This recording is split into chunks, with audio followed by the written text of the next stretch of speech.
I'll open it up. Okay, can I admit everybody in?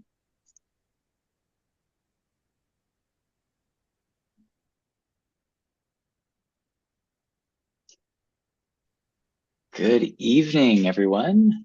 Welcome to our Code Connect 3. Before we get started, I'm going to hand it over to Murtado to give a little bit of a housekeeping for translation and interpretation.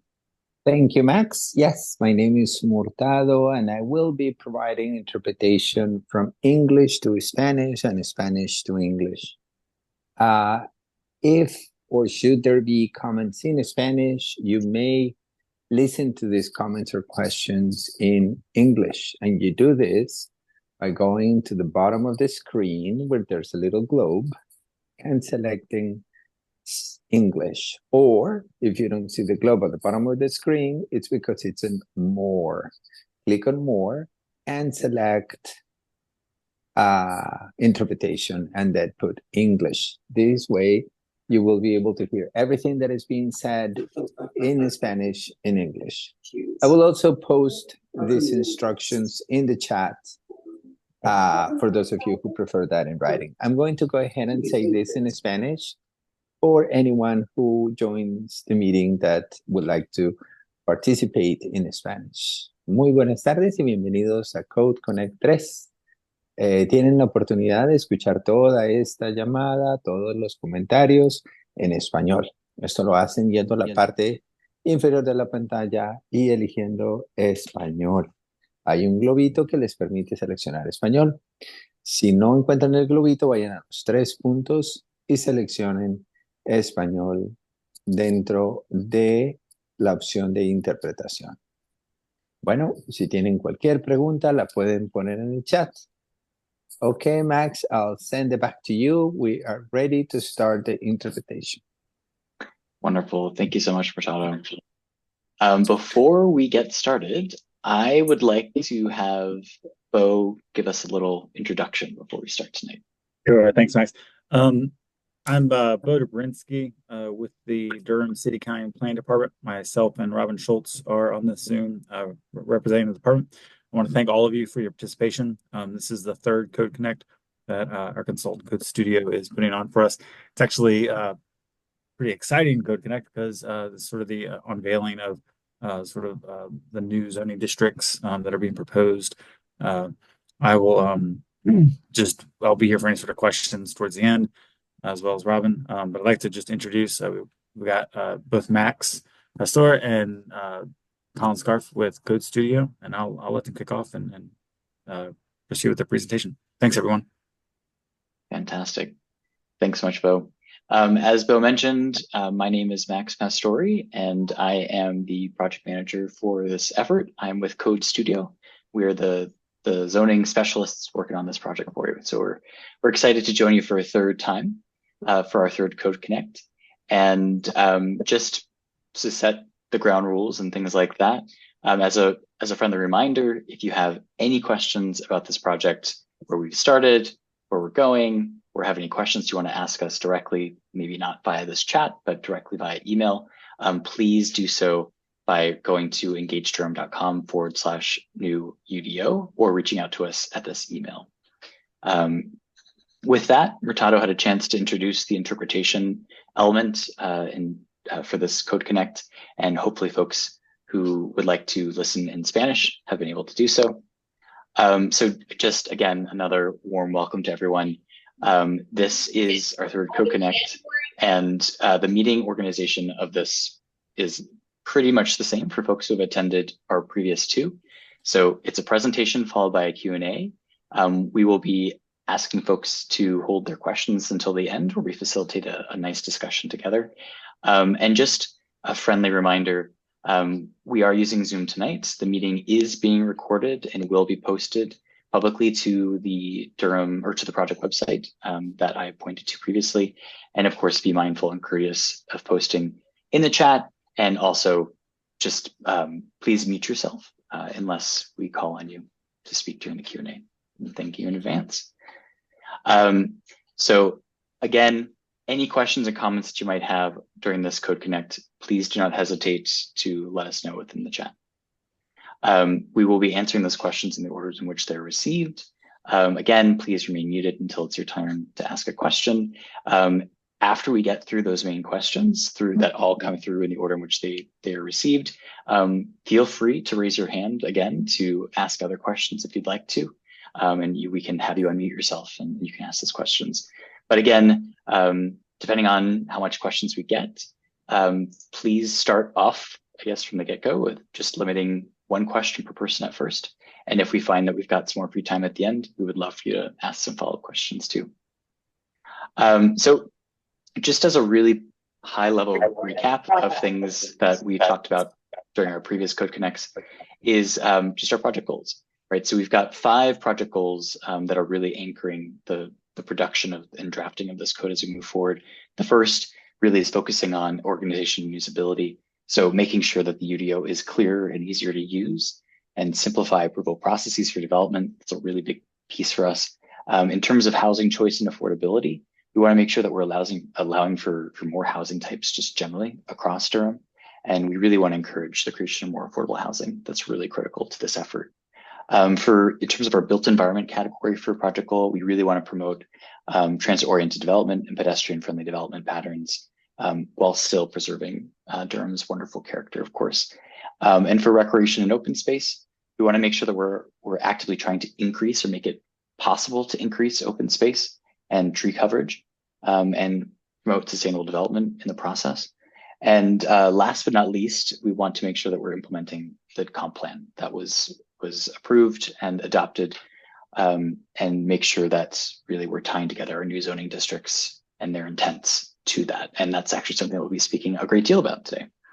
So with that said, another high-level introduction for folks who might not have attended the first 2 meetings. The UDO's role relative to everything and how development happens in Durham is we start with a comprehensive plan. That's this document that you may or may not have seen. That lays out our vision really for Durham going forward. We use that to build a UDO or an urban unified development code that can implement development rules that really are how we, or the city staff, will review projects that come through, which result into a development project as a result. So for today's presentation, we're going to be emphasizing, generally 4 things. The first is introducing our approach to how we've been building our zoning district standards. We'll then start to translate or show you how we've been translating 3 different place types from the comprehensive plan. The first being the established residential place type and showing how that's translating into some new zoning districts. Do the same thing for the apartment and townhouse neighborhood place type, as well as for the transportation opportunity area place type. And just as a reminder, those are actually the 3 place types that we focused most of our attention during our last Code Connect number 2. So if you have any questions about why we're focusing on those 3 place types or sort of what came of that, we will be highlighting a little bit of that stuff during our presentation today. But ultimately, if you'd like to get into the weeds and into the details to see more of what was said during those sessions, we do have recordings on the project website. Here's examples. Here's screenshots where you can find them. If you visit engagedurham.com/all of this good stuff, you can access those quite easily. But just out of curiosity, I'm going to run a quick poll and just see how many folks we might have as returning visitors. So I'm going to set up a poll and I'm going to launch it right now. And I'm going to give folks about 20 to 30 seconds to see just how many visitors we've got who are here for round 2 or round 3, or if this is fresh. And that'll help me sort of cater, frame some of the discussion elements that we talk about. So let's see. I think I'm going to give 5, 4, 3, 2, 1. Ending the poll. I'm sharing the results. And so it looks like actually 73% of us are actually new attendees. So welcome. And we're looking forward to introducing you to our Code Connects and to this project. And for those of you who have seen these Code Connects before, welcome back. We're excited to have you. I'm gonna stop sharing the poll. And I think that's it. Okay, so one thing that we had a chance to do after our previous Code Connect was speak to the joint City Council and Planning Commission. So that's a nice collaboration between sort of the city and county entities within Durham, and presented a lot of the findings that we had from this Code Connect, from some of our outreach that we did, and framed sort of our thoughts of how we might go forward with building some new zoning districts. And ultimately, the takeaways that we got from them was, number one, to concentrate density within the urban growth boundary, really building up, not out, streamlining and consolidating zoning districts, aligning zoning districts with the comprehensive plan place types. That'll be critical to tonight's presentation, and really placing a bigger and greater emphasis on built form, so the built outcomes, and spending a lot less attention on things like density. So we'll get into some of the details of what that looks like. So again, really our big goal here is to demonstrate, or at least as part of this project, is to really translate place types. And again, just based on continuity from our last Code Connect, we're going to emphasize the translation of the three that we spoke about last time. And that would be the apartment townhouse neighborhood place type, the established residential place type, and the transit opportunity area place type. So that's what's showing up on this map. That's the yellow and purple and sort of the orange color. So we're translating those place types into new districts. And here's a glimpse of all of the the proposed zoning districts that we're working with at the moment. These that we present to you are subject to change. They are subject to your feedback tonight. The metrics that we share tonight are also subject to change. This is really just our first pass. So we have them generally grouped into residential mixed use districts, commercial mixed use, employment, institutional, and open space. We'll be focusing most of our attention tonight, and I'll repeat this again at the end, really on these first three categories. So when it comes to the new zoning that we're building, sort of echoing what was discussed and what was sort of handed to us as our direction from JCCPC, is that we really want to create a code that is, or create new districts that emphasize built outcomes and expand use of graphics and tables in the ways in which we convey data and materials standards, making sure that we consolidate zoning district standards as best we can. It's sort of like a one-stop shop, or going to one page or 2 pages where you can sort of find the summary of all of the things you need to know. Two big takeaways that you'll notice for folks who are avid users of the zoning code is that we are departing from development tiers. So there will be no more, at least in this draft, there are no more development tiers, and there are also no more building type variations. So what you see is what you get on the upcoming zoning district spreads that you'll be getting. It won't be dependent on whether you're in a suburban development tier or whether it's a home versus a multifamily building or so forth. So at a high level, before we introduce the various different districts that we're talking about, for folks who have a little bit less understanding of zoning, or just are coming at a different level, just making sure that we can set a level playing field. Our new zoning, and just zoning generally, good zoning, I would argue, regulates these 4 general categories. The first being lot and form. So that's this diagram you see on the left. That's really dealing with lot size, building placement. We also regulate things like building exterior or building frontage, facade. That's really regulating things like windows and doors, how many of those you need to have, whether you need to have a front door or not, entry features, what types are allowed, what might be required. We also regulate, of course, as it's probably the most clear, the most typical that you might see in a lot of zoning codes, is we regulate use and density. So that's what types of uses are allowed in a building or on a piece of land, and how many total dwelling units ultimately you're allowed to build or have on that land or in that building. And then the last thing is sort of like the stuff that sort of fills in the rest of the site, right? So it's our site design standards that's really getting into site features that could be related to landscaping, related to signs, related to parking and vehicular circulation, how you access the site, whether that's from a pedestrian or from a vehicle. So these are generally the categories in which all of our districts will be regulating. Happy to answer any questions about this during the Q&A. So let's start with our first place type that we, and really the most, I think, prominent within the urban growth boundary in particular, that's kind of our main focus here, is the established residential district. So this is basically where all this yellow is showing that place type from the comprehensive plan today. we are translating those into a series of districts. But before I jump into those, I want to quickly introduce sort of just recap generally what were the main takeaways that we found as part of some of our testing that we shared during our last Code Connect. So we did a whole bunch of testing as part of our analysis of this place type, the established residential place type, to see ultimately what can really fit on a typical lot, and how that impacts affordability and so forth. And so generally, at the scale of something like a multiplex, which is what we're showing here, we looked at a lot of different options. We're really looking at sort of, you were maxed out at 4 units on a lot. It had to be a really big lot to accommodate those things. And it was not really super enticing for someone to provide that product. It just didn't pencil out so much. So we were trying to explore, can we fit sort of the same amount of units or even more units, potentially on a smaller lot size? So if we start to sort of tweak some of those things, what do the results look like? And so quickly, we found ultimately that the more, the smaller the lot, smaller piece of land that we're working with, the more units that we can add, generally, the more affordable from a market perspective those individual dwelling units become. So that was something that we thought was really important, and we wanted to sort of move forward with and really ground our future drafting in. So with that said, I'm going to walk you through basically the 5 different zoning districts in particular that are now planned to implement this established residential place type. The first one, and this is basically, you'll see sort of this bar over on the top here. The leftmost part of the bar is your least intense district.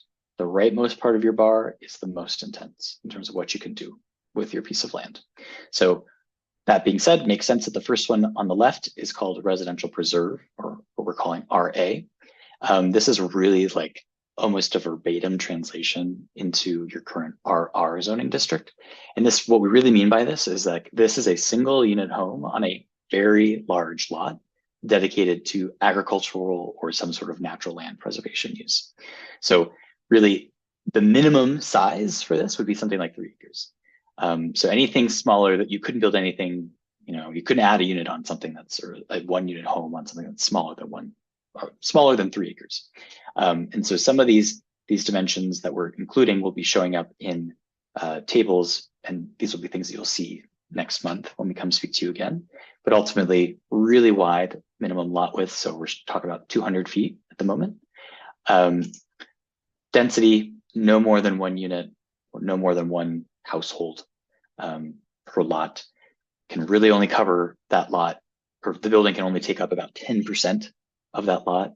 You can only go up to 3 stories, and your setbacks are big. So we're talking about 50-foot wide, front and back setbacks with like 25-foot wide side setbacks. The next district is the next tier up, so we're getting more intense now, is the RB, residential rural district. And this is really close to what you've got for your RR and your RS20 district, particularly when it comes to areas that are outside of the urban growth boundary. So this is sort of the same deal. It's single unit homes on larger lots, not as big as RA, but really intended to preserve the rural character of the area while accommodating limited agricultural activities too. So you'll notice that we start to decrease, the numbers start to get a little bit smaller, and what you can do on those lots can get a little bit more intense. So smaller lot size, we're down from 3 acres to 12,000, about half as wide for a minimum lot width. Still the same density, no more than 1 unit per lot. Coverage, you can now go from, instead of 10 to 30% of your lot can be covered with a building. Same height, no more than 3 stories. And your front setback would go from 50 to 35, side from what I think we've got is maybe 35 or 25 down to 12, and then your rear as 25. So again, these things, we're really curious to hear your thoughts on all of these things and kind of do some tweaking based on your thoughts. Next level up, this is actually a completely new zoning district. This is the manufactured home park district. And it's something that is just really intended to accommodate manufactured home park neighborhoods that currently don't have a lot of protection today. And that was part of the comprehensive plan, was to make sure that we designate a specific zoning district for that.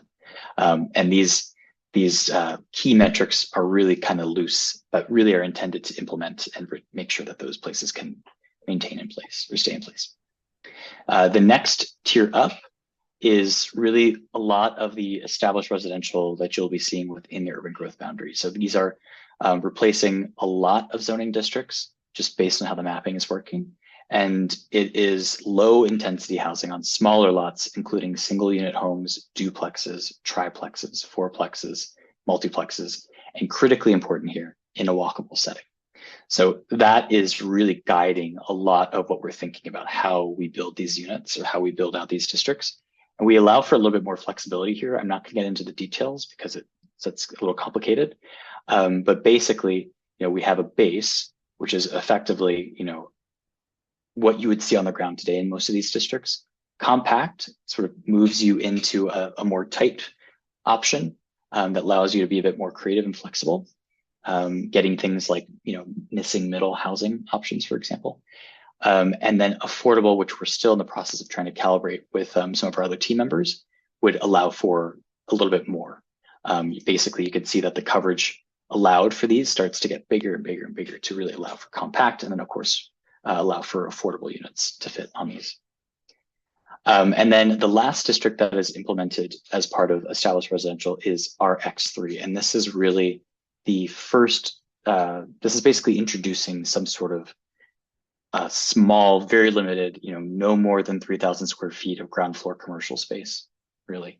So think of this as like reintroducing or formalizing things like corner stores or things like that. But actually, we would love to know a little bit more about this zoning district, since it is a bit of a change from what you're used to. So we have another poll for you.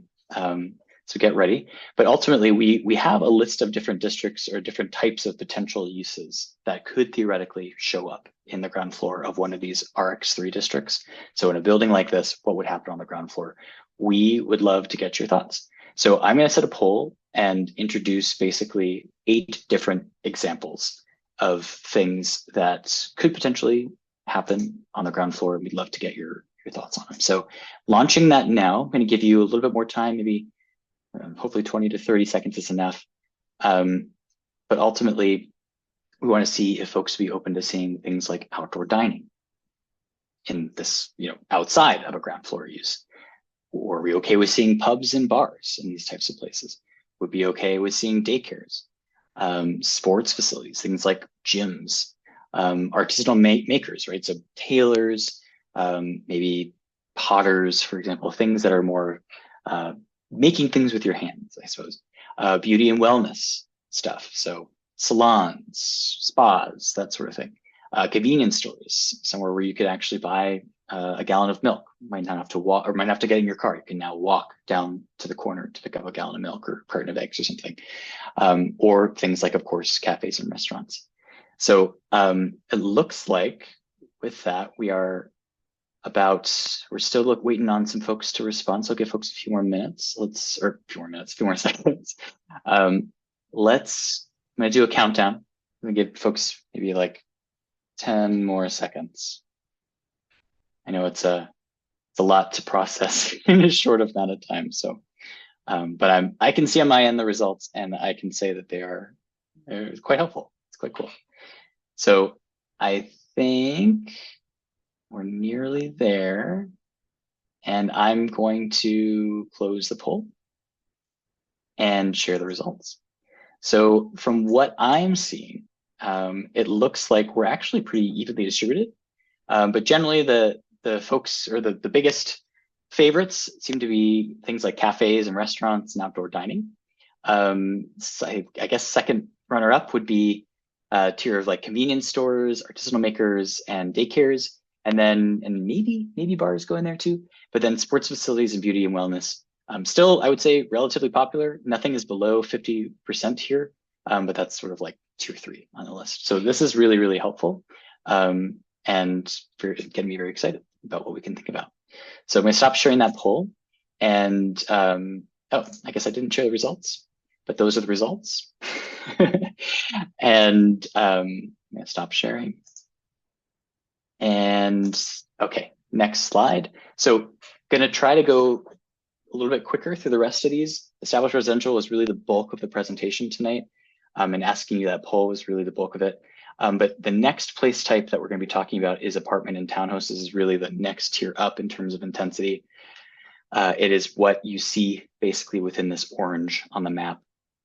So in terms of what we learned as part of our testing that we shared during our last Code Connect 2, we found that in many cases, despite being allowed to do a lot, in terms of building coverage, having a building fit on a piece of land, within things like the RUM and the RUM district, which is kind of the implementing zoning district for that place type, ultimately you weren't given enough density to actually result in anything. So this is basically showing what you would get, what would realistically happen given what's allowed for density perspective.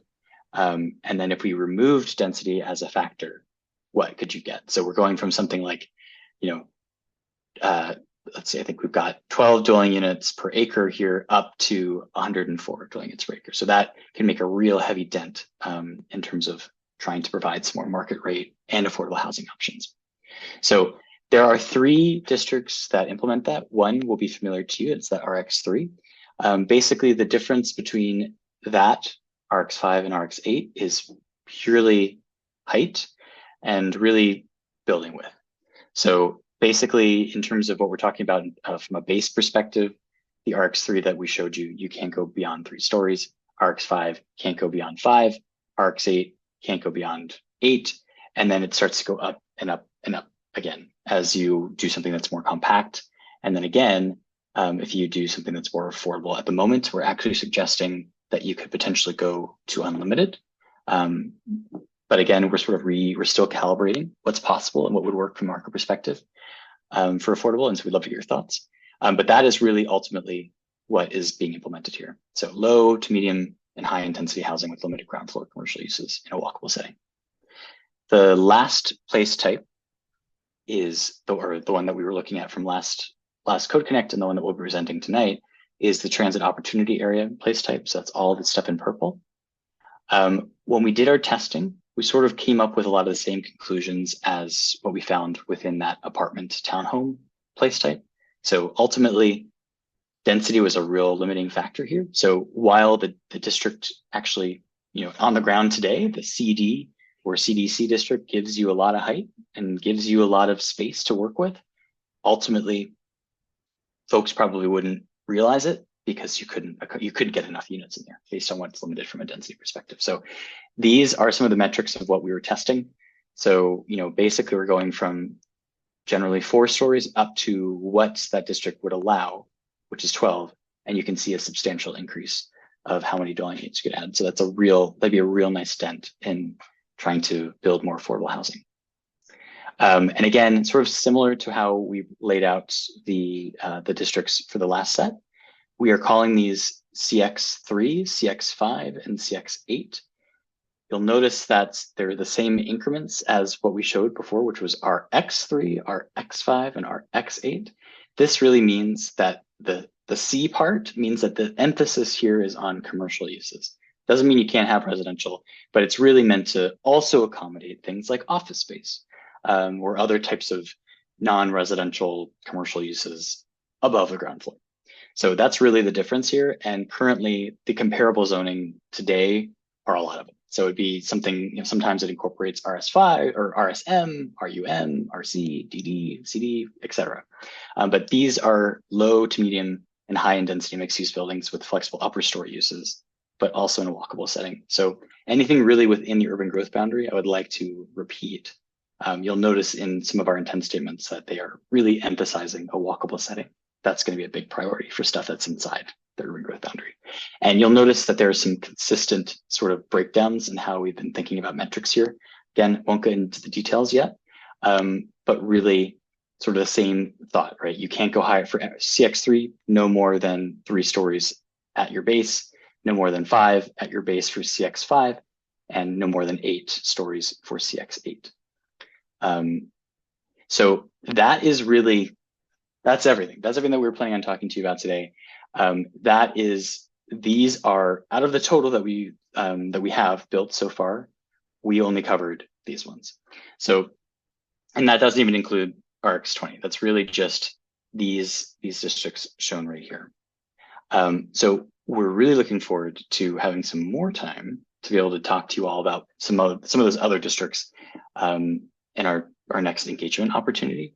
And that is going to be an in-person engagement opportunity, and it's generally looking like it's going to be the end of September. So we're still ironing out the dates of that with city staff and with stakeholders and our engagement team, but it's looking like that will be the case. And at that event, we'll be planning to present the full set of zoning districts and map. So something that will be a lot to digest, but probably a better venue to do in person, just based on how this content works. So with that, just a reminder that this is where we're located right now on our schedule. So we're almost at the end of August, just about to enter into September. Fall is about to start, and we are moving forward in our code drafting. So, and as you can see, although it's very vague here, engagement will be happening throughout this process. So I want to really make sure that we hit that home. So with that, I think we're ready to open up our Q&A. And just as a reminder, if you didn't get a chance to add your questions and comments into the chat, please feel free to do so already or based on what's described here. And another reminder for folks who came in a little bit late, we'll be answering our questions in the order in which they were received. Please be curious and remain muted rather until your turn to ask a question.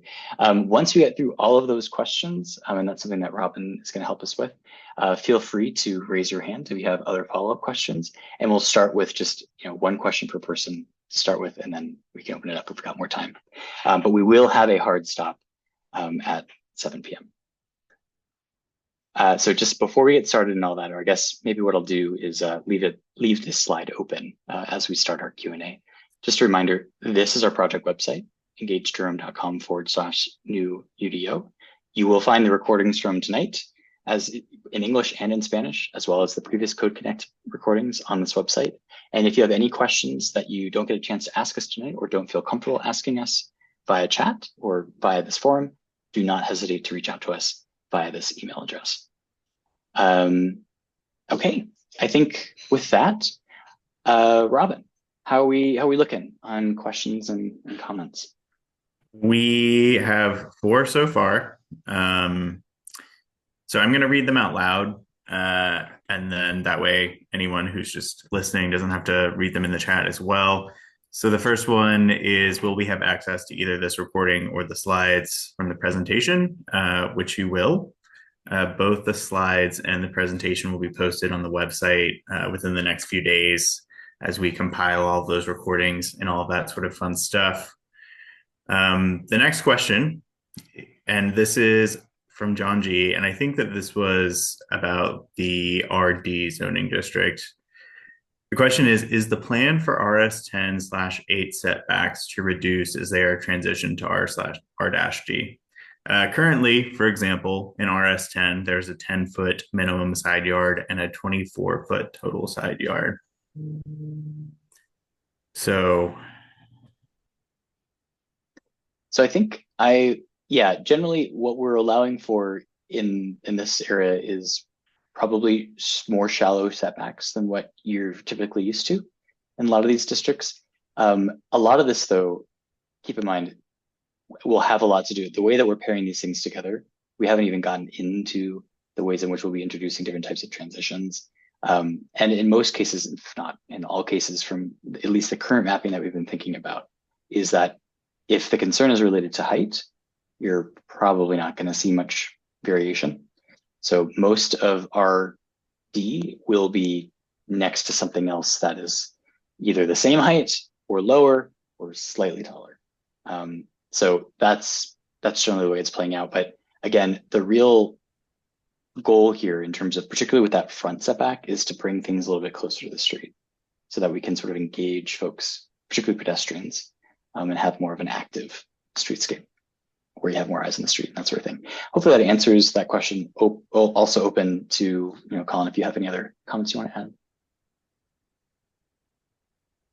Nope, but I mean, we are looking at reducing the side and rear setbacks for the equivalent district of RD, which would translate from RS10 and 8. So they would have reduce setbacks as Great. proposed.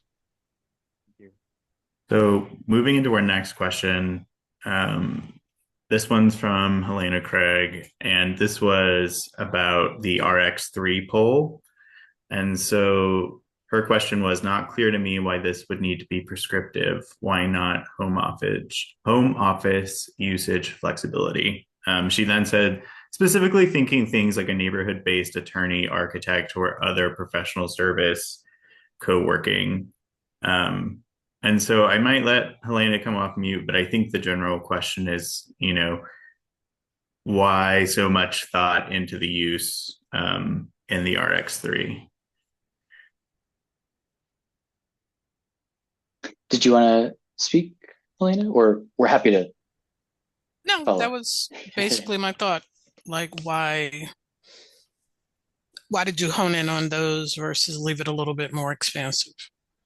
Yeah, no, that's a great question. I think in most cases, we wanted to sort of show what typically show up as more controversial uses on the ground floor.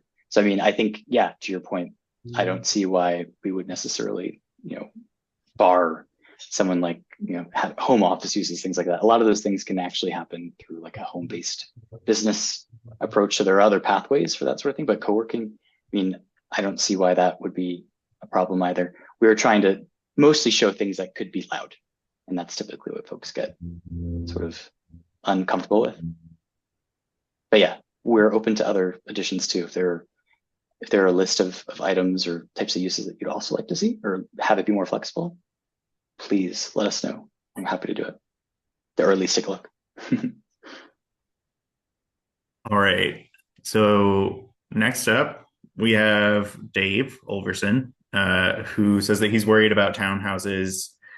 It looks like they may be allowed in fewer areas than they are now, given the maps that were shown. Will we be doing analyses once you build out the maps on stats like that? It's interesting. We currently don't, I think the way that we're building a lot of these things, right, for example, like within the compact model. So this basically lets you go down to zero. So theoretically, you could build a townhouse in this type of configuration, but it really would be mostly sort of contained within the RD. And I think our X3 lets you get down to the same sort of setback as well. Yeah, so let's see, I don't think we have side included. We don't have them on there. But generally, we would either do like a 0 or something. So if you do a townhouse, great. If you don't do a townhouse, then you have to set it back like 3 feet or something to accommodate fire, that sort of thing. I guess a question maybe for Bo is like these districts here, can you do townhouses in them today? The RU5, RS8, RS10, etc.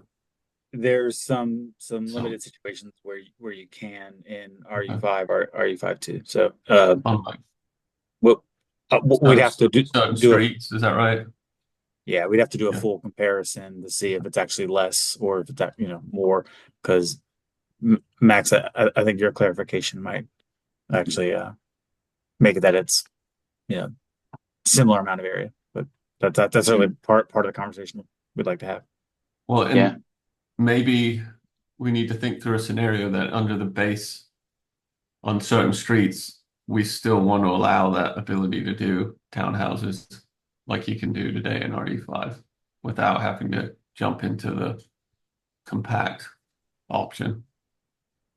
Yeah, Dave just chimed in on the chat, and it sounds like that clarification addresses some of his concerns, at least that concern. Yeah. So moving into Dave's next concern is that the compact designation for RD seems to be analogous to the current small lot code. It seems more restrictive with a cap at 1,000 square feet, which is not enough for a family. We certainly want a diversity of sizes, but 3-bedroom houses under this new plan, which are popular, would be less land efficient than they are now. Point taken. Yeah. I think we were just playing around with seeing what people's perspectives were in terms of dropping that number.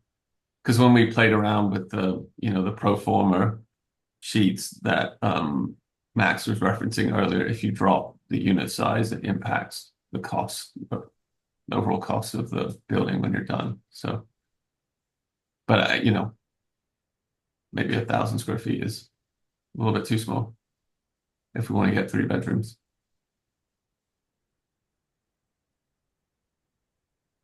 Lena has a question. It says, when you increase the setbacks to bring things closer to the streets, are we also considering how that might impact sidewalks, bus stops, parking, etc.? Yeah, Yes. we are. To answer your question, yes. Yeah. So, we may have to play around and be a little bit more granular with our setbacks. And, maybe there's like street setbacks that have to stay at something like 10 feet. But if you're on an internal lot and you're setting back from a lot line that kind of acts like a street, but there's no street there, maybe it opens to a parking area or open space. Maybe you can be at that 5 foot from that interior kind of lot line or something like that. Because we'd also want, just to encroach if possible. And so 5 feet front setback with a porch, probably not going to get much encroachment. So we'll have to think about front porch encroachments as well. On Dan Jewell is asking if the impervious surface limitations in the critical watersheds, the falls of the Neuse, Jordan Lake Basin, etc., be modified to accommodate the new lot coverage standards. I guess maybe that's a question for me and Bo.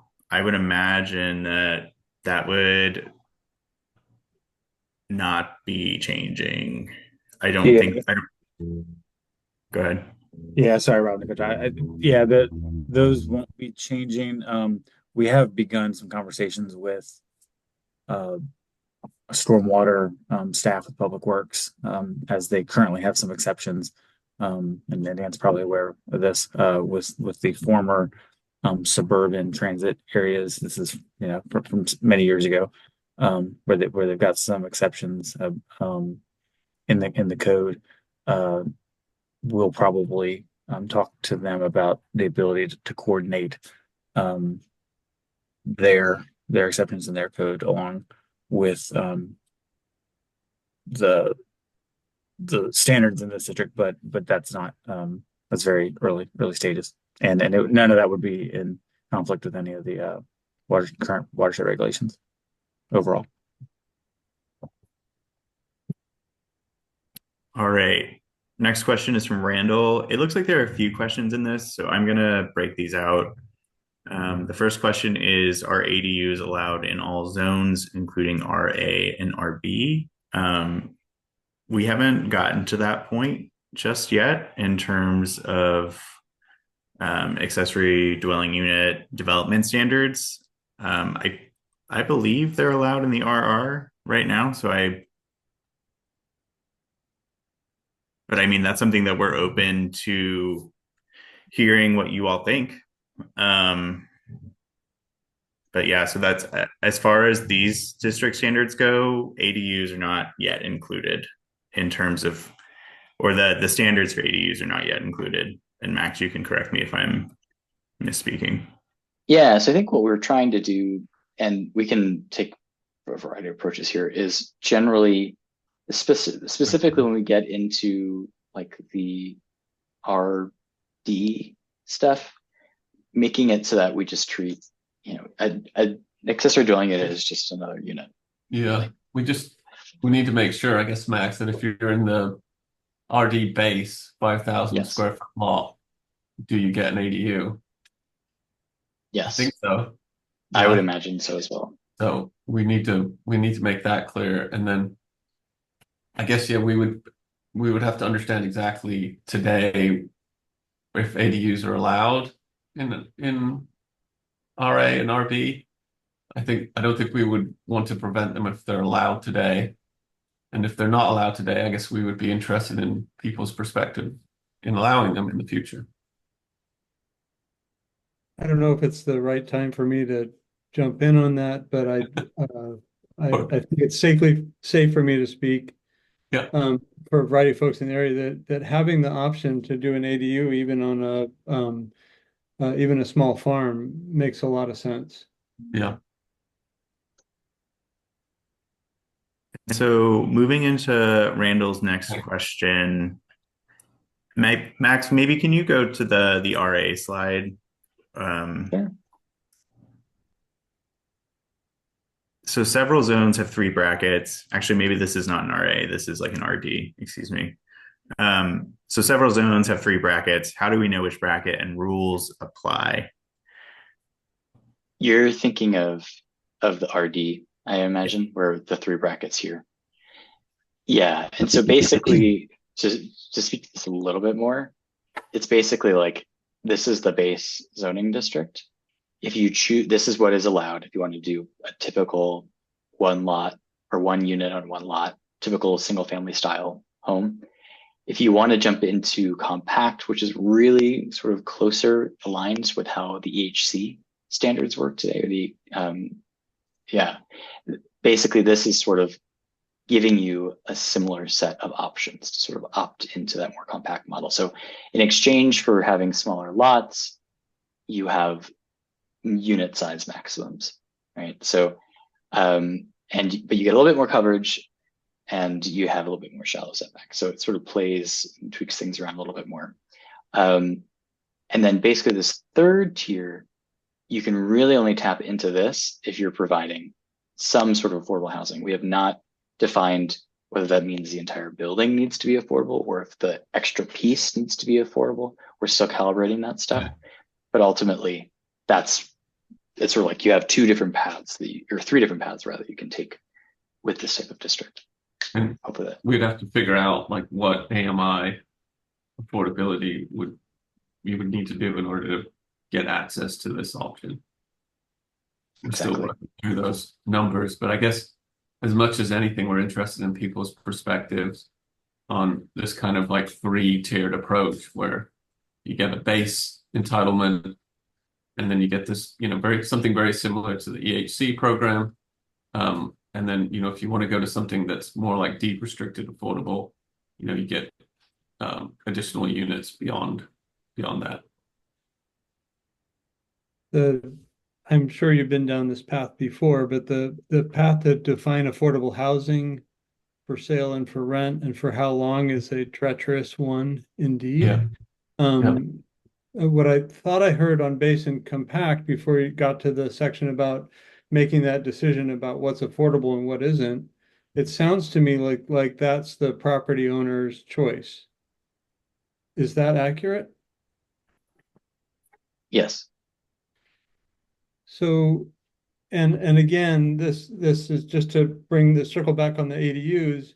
I'm looking at density on 1 per lot, and think I'd hate to see us go backwards where we can essentially build a duplex or an ADU or an ADU associated with a duplex on a lot of record and by right in Durham.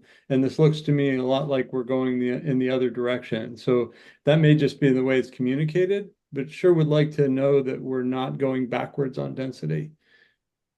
That's not the intent. So yeah, no, thank you for clarifying that. And we'll try to communicate that a little bit better too. All right. It looks like Randall also wants to know what commercial uses are allowed in the CX districts, and specifically, could a neighborhood electrician, plumber, or builder have their businesses in these zones? And if not in CX, where would those uses be allowed? So I think the current thinking on this, and we're still, again, the use stuff is still sort of a work in progress where we're sort of going back and forth, is that ultimately those types of more, it's not necessarily an intense use, but that type of commercial would happen in a different set of types of zoning. So we're jumping ahead a little bit, but that would be more so like the next tier. I think if you did that business, for the most part in a completely enclosed building, that would be totally fine. I think if there was, outdoor storage associated with that use, then I think we would want to push you to a more commercially oriented only zoning district. Yeah, thanks, Colin. That's a good clarification. I completely cheated and asked 3 questions in one zone, so I won't take up more time. But right now, wholesale trades are pigeonholed into an industrial zone, and it's because we park trucks outside. I sure would like to see an option to have exactly who's on the list be able to be in the communities where we're working, rather than being pushed to a more of a specifically industrial zone. So maybe that's what's to come in the commercial districts that are next.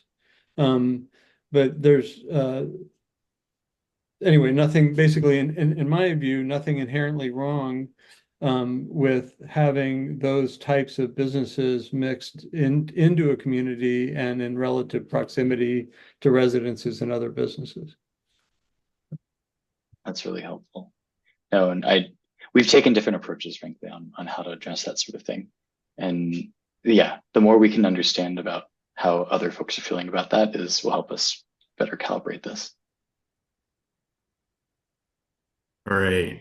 So the last 2 things that I see in the chat are just 2 comments on ADUs. And so it looks like Helena is specifically, thinking about those like larger RA, RB districts. And she says, chiming in from a farming perspective to say that we need accessory dwellings in order to supply affordable farm worker housing as a strategy for successional planning and supporting agriculture remaining viable in the county. And then Dave said that a benefit of ADUs is that they can be used in the rear yard as well, which helps us use space more efficiently in terms of land use. So that's all we have in the chat. Just scanning it to make sure, but it looks like we've answered all of those questions. Do other folks have, well, first I'll say, as a proud ADU owner myself, I certainly totally agree with that sentiment. But yeah, and I think we'll just need to, we haven't taken a look, frankly, at like accessory uses just yet. So this is really, really helpful feedback. So thanks for sharing all of that. Does anybody else have any other questions? Feel free to raise your hand. We'd love to, we have a few more minutes. My New Yorker hat is coming back on when I think about flexibility for ground level residential. So, I can think of many a Sunday walking over to the neighborhood plumber who also happens to have the random plumbing part that you don't want to drive to Home Depot for. So I just like the juiciness of flexibility in those street level residentials. Yeah. And to clarify, yeah. Okay. This is, in some ways, like, to a certain degree, I guess, like, it fits into that, like, maker space sort of option, for lack of a better word, that we had in the poll. So this is good information.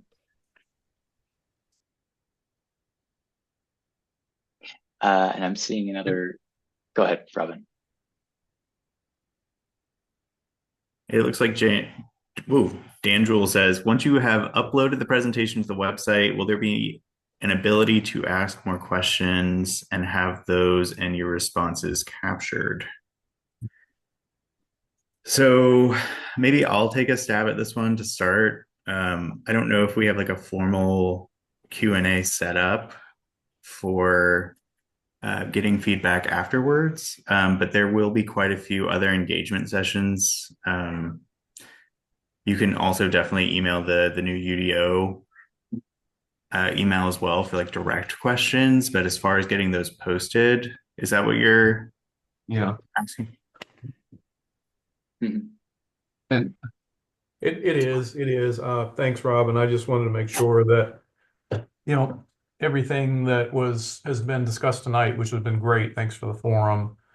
And going forth will all become captured in a way that as this moves forward to public hearing, we can make sure that the things that were asked have been thought about and hopefully incorporated into the final draft.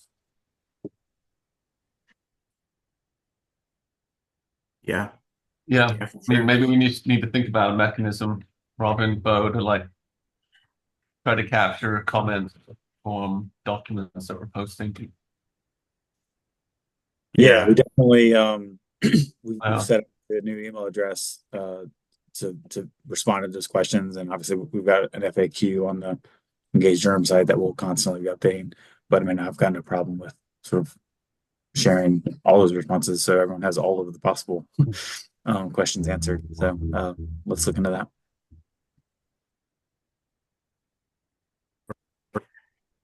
It looks like Dave just has a comment in the chat, so maybe we go to Randall, who has a question. Thanks. And I appreciate the public forum, and it's nice to be able to respond in this way. One of my some history with UDOs and what have you is that sometimes I feel like the people who are actually using the code don't have as much of an avenue to the current code don't have as much of an avenue for very specific and detailed input. Like there's no way that you can discuss the UDO in an hour session in a public forum with a bunch of people. So is there a way for like very detailed and specific feedback on the UDO and then on the proposal to say, hey, how does this work? And the question that Dan asked is a perfect example of following everything in the code until you get to issues in a specific basin, and then having that sort of be the gotcha or changing all of the rules that you thought you were correctly following in the code. Anyway, I'd love it if there was a way that practitioners could give more detailed and more specific feedback on how this thing develops. Okay. Good input. So we'll think about that. See if there's a way we can like put together some like office hours or something where folks could pop in. I mean, we will, as a consultant team, be in town sometime towards the end of September to present this information and talk to folks about it at some evening open houses. But maybe there's a way that we can program in some kind of blocks of time where people could come talk to us specifically about what we've done today. Yeah, I'll also add that the city county planning department is working through engagement on our end as well. So hopefully setting up some office hours at the library, ways to comment on the document in full and in part throughout the modules. So hopefully there will be a lot of different ways that you can submit detailed input. We're getting all of that sort of compiled right now, and we have quite a few staff working on it. But it should be fairly available pretty soon. Bo, do you have anything to add to that? No, I mean, the office hours are certainly a component of our broad engagement efforts, and yeah, no, there will be plenty of opportunity, and we hope to open up as many forums as possible to speak about the nuts and bolts to this. Robin loves this stuff, so. Robin volunteering. All right, so I'm going to read David's comment now. And he said, as Helena mentioned before about offices, I think that those should be allowed not just in those neighborhood commercial zones, but in converted houses throughout as well. I don't see any downside to those less controversial uses being down the street from me, for instance. He said that his kid's daycare, excuse me, is in a house down the block, and it is fantastic. No, that's really helpful. Yeah, I would just I would just like to echo that that is a lot of what we heard through the comprehensive plan engagement also. So that's consistent. That's wonderful. Well, in the interest of time, I know we're right at 6 p.m. Bo, did you want to provide any closing words before we? I just, yeah, I mean, I really just appreciate everybody's time. I'm impressed with the attendance, and in the interim, as you have questions, please follow up. All jokes aside, we really want to keep the community engaged throughout the entire process, and we'll answer any questions you have.